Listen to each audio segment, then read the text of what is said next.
Hey, it's Mike Michalowicz from the Toilet Paper Entrepreneur. I wanted to talk with you today specifically about the down economy and why now is the best time, probably the greatest time to launch a business or grow what you already have. Now, I know this sounds crazy. I mean, if you listen to the news for more than 10 seconds, you're going to hear global recession going on. The stock market is tanking. People are losing jobs. People are losing their homes. Things are bad. But if you do what I'm about to tell you, this could be the golden opportunity. The thing you have to understand is behaviors don't change. We as people just don't change. Not quickly or not much, but we definitely don't change fast and on a committed basis. So let me give you some examples about behavior change. Every New Year's, this happens. The New Year's resolution. Oh, I'm going to go to the gym and get fit. This is the year it's going to happen. So what happens? January 1st, the gym is packed. All the people sign up for the new membership. By January 30th, it's back to its earlier numbers. The reason is when we see a need for change or we feel an imminent crisis, we often take decisive but short-lasting action, not long-lasting change. And this is your advantage. This is the ideal time to start a business in a down economy. I've been through two down economies, early 90s, and then again the dot-com crisis. I had businesses both times. And it was during these times that I took certain actions that totally made the difference and brought me to multi-million status. You can do the same. The down economy is just like an imminent car crash. There's a few behaviors you have to be aware of that happen every down economy cycle. The first one I call is freeze up.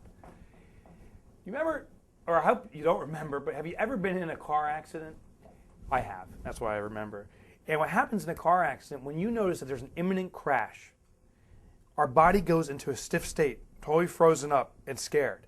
That's the first reaction.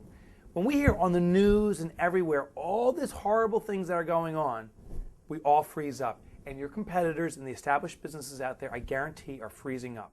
So then what's the next thing that happens in an imminent crash? Overreaction. After that sudden stage of freezing, then the awareness comes and they grab the steering wheel and spin too much to the left, to the right. Overreact. And now this is what is happening in the market right now. We are between the freeze up and the overreact stage. People start firing employees. They start cutting back on marketing because it costs money. They start slowing things down. They start taking these radical behaviors in preparation for the imminent crash. But like an oversteer in a car where you steer too much, it can actually cause a skid. Or maybe you brake too hard and it can cause you to go into a skid. And then the car becomes uncontrollable. If we overreact in business and start doing too many adjustments too fast, we might start careening out of control. The third thing that happens in this environment is called the impact stage. And we're going to enter this stage in our small businesses in the next 2 to 6 months, in my expectations. And the impact stage is when what we expected comes to fruition. Business comes to a halt. This is in the analogy where the car crashes.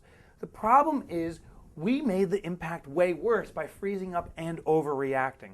So then when the impact actually occurs, we get more damage. You ever hear someone when they fall asleep at the wheel and they crash, they actually come out unscathed or okay? The reason is their body's in a relaxed state. Same thing happens in business. If you go in all frozen up and overreacting, when the impact comes to fruition, you're going to do more damage to your business than not. And the fourth thing that happens in the down economy reaction and stages that we go through is we stop driving.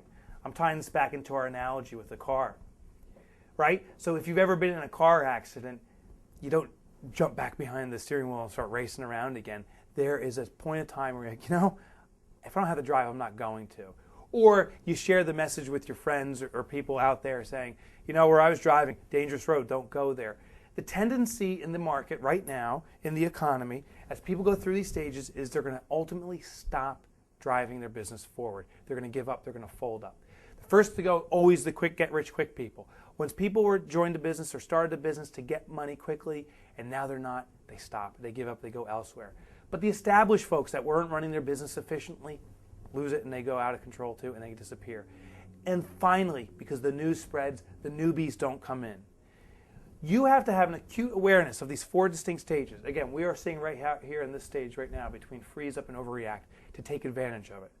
I'm going to give you the lessons right now on how to manage this. And if you do it, you can not only save your business, forget saving it, you can thrive, you can start growing. And as the economy recovers, you can be the big player in town. Here's how we do it. All right, so this first stage, everyone's in the freeze up mode, which ironically, the acronym is the FU mode. So while most people are doing FU, you actually need to react right now. And I'm going to tell you exactly how you need to react. So this imminent crash is coming. People are scared, and they grab the wheel tight and sit like that. And they're not treating their customers well. They're doing something they shouldn't be doing, or they're doing most likely nothing. And here's what you need to do. You need to react by exploiting and pushing on your area of innovation. What's an area of innovation? Read the book. Read The Toilet Paper Entrepreneur. I talk in detail about it. I'll recap just the simple components of it, but you have to know this. And as you've built your business, you better have mastered this, or as you've now have a business and you read the book, you better be using it to its fullest. But there's 3 areas that you can innovate in. One is price. The other is quality.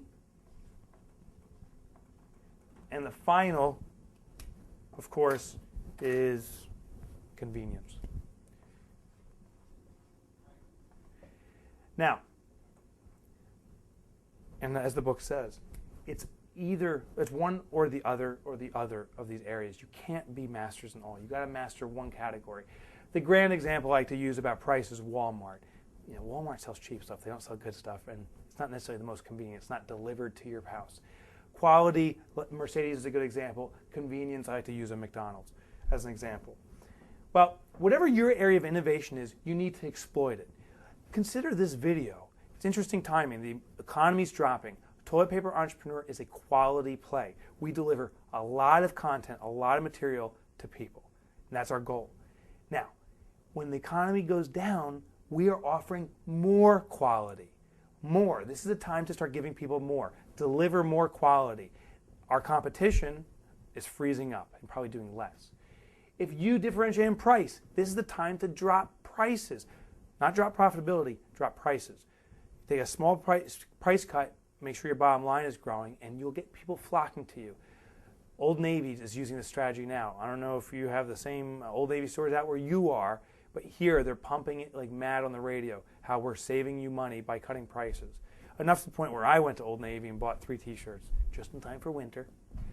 And in convenience, the same thing. If you offer a convenient product, can you offer even more convenience? Maybe delivering your product to someone's house, or offering a service now that's even easier to purchase.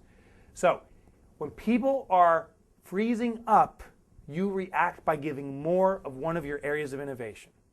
Here's the second step, the overreaction. If they're a service business, I'll exploit service businesses for this example, but it can be done with products too. A service business will try to start servicing their clients faster, better, but not necessarily better, but try to retain the customer they have at all costs. That's the common overreaction. The proper reaction in a down economy is actually getting rid of the bad tomatoes. This is the ideal time to fire the bad customers. Sounds insane, but let me give the explanation behind it.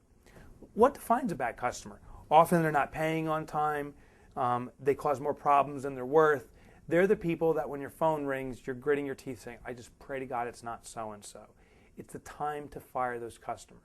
Here's the benefits. When you fire them, your competitors who are looking to scramble up new people, new customers, will be scrambling and picking up bad customers. Let them deal with that.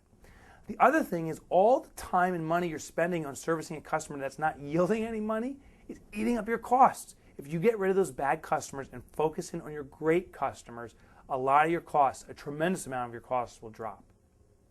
And then the final reason to do it is because your best customers, now you can overserve them in your area of innovation like you never have before, positioning you to grow. So everyone's overreacting by trying to keep and hold on to everything they have, react properly, get rid of the bad ones, focus in on the extraordinary ones, and service them and offer products better than you ever have before. And that'll get you on the path to growth. Let me give you the third trick. One of the best analogies I've heard is one A player, that means an extraordinary employee or colleague. I hope you at your own business are an A player, is equal to, so one A player is equal to 3 to 5 B players. These are the average workers, which is equal to 6 to 10 C players. 6 to 10 C players. So one extraordinary colleague at your office is delivering the same amount of value as 3 to 5 B players, or the same amount of value as 6 to 10 C players. This is the time to get rid of the B and C players. The B players are the people that are doing an okay job, kind of hanging in there. The C players are totally unfocused and actually drawing from your company. You shouldn't even have these people in the first place. Get rid of them. It's time to start firing people. And I know that's tough to hear, especially you don't want to let someone out in a down economy. Let me tell you a reason it's the best thing to do. First of all, you don't want the whole ship tanking together where everyone's going down and your business is out. So you have to do it for the health of your business. But also for the person you're laying off, it's probably the best thing you're doing for them. There is no such thing as a good time. So in a down economy or a great economy, you lay someone off, it still stinks in the short term. The reason it's probably the best thing for them is if they're not doing well, they're probably not happy where they are. They could be at another company or maybe starting their own business where they're really happy. So you are, in a sense, giving them freedom to pursue happiness and to do what they want to do. But here's what the competition is doing, and this is typical with larger corporations. They have large layoffs, and in those large layoffs, they're not differentiating between A, Bs, and Cs. A lot of A players are being freed up in the market. So when you lay off your B and particularly your C players, also look out for the A players that are becoming available. You literally can get rid of somewhere between 3 to 10 people and replace those people with one person and get the same amount of productivity. If you lay off the lower echelon, the people that are really holding your company back, and get one great person, they'll outperform all these people combined. The other thing is the people that stay with you, the other A players already at your company, will be grateful that you laid off the dead wood. All right? I know it's tough talk, but this is how you navigate a down economy. Quite frankly, this is how you navigate any economy if you want to have a healthy business. Now, with the A players, you could pay them salaries that are 150%, for example, of what you were paying a B player. Just for example, say one of your employees, just random numbers, is being paid $10,000 a year. An A player, you could pay $15,000 a year. And since they perform at the level of 3 to 5 B players, they represent salaries that you would have paid before of $30,000 to $50,000, and now you're only paying $15,000. So your aggregate cost drops and the aggregate performance increases. It's the best move you can do right now. Then we talked about the impact, the actual crash that happens with the car, right? The traditional response, again, is freeze up, overreact, and impact. Now, the impact stage, people are usually at the worst position they can be in. You have to make sure you're in your best position. And what the best position is focusing in on the 20% of your products or services that are yielding 80% of your revenue. Again, this points back to the book. I talk about Pareto's rule. It's out on the web. You can do some research on it. The thing is, traditionally, 20% of something affects 80% of something else in business. And it's usually 20% of your products are yielding 80% of your revenue. And it may not be exact. It may be 25%, 75%. But look at those products. Look at the history of your sales and see what are your big selling products and services. Now is time to focus on those items even more. And the other 80% that's only yielding 20% of your revenue, it's time to put those aside, to put those on the shelf. So at Toilet Paper Entrepreneur, we're a quality area of innovation, and now we are focusing more and more on our videos. That's why we're doing this. Why? The videos are the biggest consumer item that we produce. More than our blog, more than our book, people are checking out the videos. So we're focusing on that. What is your area of innovation, and where's the 20% of your items that are yielding 80%? So don't forget this. 20% is yielding 80%. While everyone is looking here in the impact, you look here, the 20%. We're still in the impact stage. And the impact stage is also a negotiation opportunity. Other businesses crash and then they panic and they just let all the damage occur. You can prevent the damage today by cutting your costs. And here's the main areas. One of the biggest costs most small businesses have are overhead and rent. We already talked about your overhead going from C and B players up to A players. But it's also time to go and talk to your landlord and say, hey, times are getting tough right now. I need a little reprieve on my rent. Can you do it? Chances are they will if you're the first one to come to negotiate for that. The other things that go on are interest rates and loans. So if you do have bank loans or if you have credit card loans, now's the time to negotiate again. Be the first. If you cut down those rates, it's going to save you long term. Now, if you follow the rest of the strategy, chances are you won't need this. But if you don't, or you have some problems, you've put the safety protection in place already. So go out and start negotiating things down. Any reoccurring costs you have, negotiate those down now and be the first person to do it. Don't wait for the crash to occur and then everyone starts panicking. As the crash is occurring, make these adjustments and then let them be the suckers that have to deal with it later. And the final way that this economy is going to play out is what I call the stop driving phase, where the competitors just give up on their business or they slow down to a point where irreparable harm is occurring.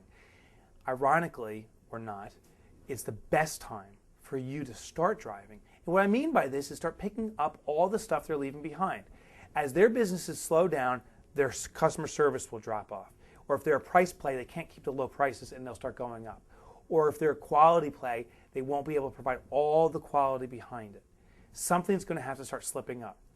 I pay acute attention to the newspapers and to the radio at this time. I don't care what's going on now. I do care about what's going on 2 to 6 months from now. And I want to see which one of my competitors are closing the doors or struggling. It's the best time to pick up those clients. Their clients are experiencing less of their area of innovation, and now you can offer so much more in their area of innovation. You can pick up the best clients. Why are you positioned for this? Because you got rid of your bad clients already. You have the bandwidth and the ability to do it. And now you can start picking up their best clients and really start growing your business. This is the time. Get ready. We're going to start entering the stop driving phase of the economy, and this is where you're really going to start cruising forward. As the final stage of the recession occurs and we start coming back out of it like we always do, and that's usually about 2 years from now, you'll be strong and healthy and positioned for rapid growth. I hope you got a lot of value out of these videos. When people are saying one thing, it's usually the opposite. That's the great lesson here. Be a little bit of a contrarian. And when you hear everyone going one way, your opportunity exists elsewhere. Now do yourself one last favor. If you don't have the book, The Toilet Paper Entrepreneur, I don't know what you're waiting for. It's literally cheaper than a night's dinner out and it'll give you a better education than you've ever experienced before. So get a copy of The Toilet Paper Entrepreneur. Use the strategies in there. That's the foundation for a healthy business. And then use what I just told you about this down economy and you will grow.